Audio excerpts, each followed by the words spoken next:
શહેરના દાંડિયા બજાર રકોટા બ્રિજ 4 રસ્તા નજીક અરવિંદ આશ્રમની બાજુમાં સરકારી ટેકનિકલ હાઈસ્કૂલ આવેલી છે। 2:30 વાગ્યાની આસપાસ આ ટેકનિકલ હાઈસ્કૂલનો મુખ્ય પ્રવેશદ્વાર પાસેનો કેટલોક ભાગ તૂટી પડ્યો હતો। સદનસીબે રાત્રિ દરમિયાન આ બનેલી ઘટનાને લઈ કોઈ વિદ્યાર્થીઓ હાજર ન હોવાથી મોટી દુર્ઘટના થતા ટળી હતી।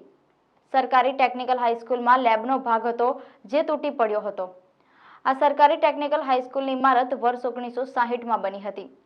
તંત્ર દ્વારા નગર પ્રાથમિક શિક્ષણ સમિતિની અમુક જર્જરિત ઇમારતોને નોટિસ ફટકારી સંતોષ માનવામાં આવ્યો હતો।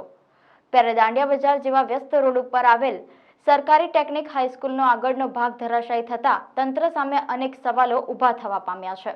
ગઈકાલે બિલ્ડિંગ રાત્રે 2:30 વાગ્યાના અરસામાં રાત્રે ધરાશાયી ક્રેક થયેલી હતી કુદરતી કારણોસર। પછી એને સવારે ઉતારી પાડવાનું ડિમોલેશન દ્વારા નક્કી કરેલું હતું અને અત્યારે ડિમોલેશનની કામગીરી ચાલી રહી છે।